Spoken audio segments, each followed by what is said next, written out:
Rocket में लटका कर मारे हमास के 9 कमांडर।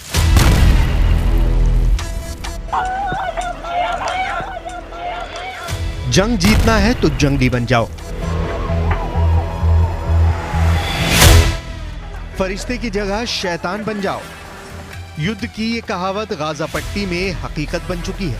पिछले 36 घंटे में गाजा युद्ध पूरी तरह से बदल गया है। हालात ये हो गए हैं, गाजा सिटी के अल अहली अरब सिटी हॉस्पिटल पर हुए भयानक रॉकेट हमले में 500 से ज्यादा फिलिस्तीनी और हमास के लोग मारे गए हैं।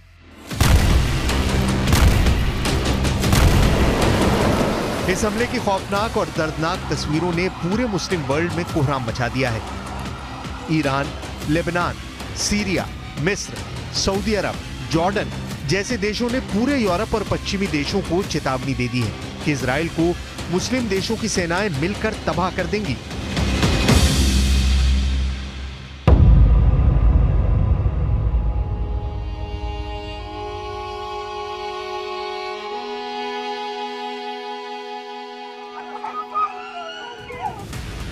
कि अब मुस्लिम सेनाएं इजराइल और अमेरिका को रौंद कर रख देंगी।